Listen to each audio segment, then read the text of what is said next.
Korang kejap. Saya nak tunjukkan dekat korang cara mudah servis aircon. Okay, so first kita basahkan kita punya cooling coil aircon.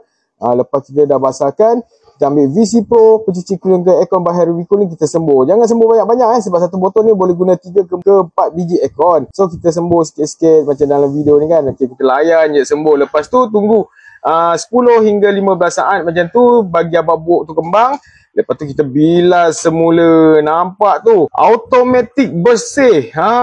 Kalau korang boleh nampak sebelah sana tu hitam legam kan. Yang ni dah mula bersih nampak tu. Abuk dia dah kembang, kita bersihkan lah.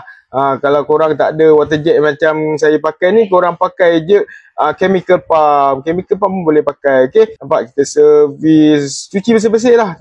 Part ni korang gunalah air yang banyak pun tak apa, janji dia bersih. Dan saya percaya kalau korang buat sendiri, mesti korang buat bersih-bersihnya kan. Okay, so kita sembur-sembur, nampak tu abuk-abuk tu semua dah tertanggal. Lepas tu korang tengok ni, ini yang kita tak sembur dengan VC Pro, hitam legam. Kita sembur pakai air macam mana pun dia takkan hilang takkan hilang. Korang boleh nampak dalam video ni kan. Dah sembur lama-lama ni pun tak hilang lagi. Korang dah tengok kan betapa berkesannya VC Pro ni kepada cooling coil aircon rumah korang. Kan. So kalau korang nak beli, korang nak cuba nak DIY sendiri servis aircon, korang boleh dapatkan VC Pro pencuci aircon ni di bio saya ataupun di ruangan komen. Okay, jangan lupa like, follow and share.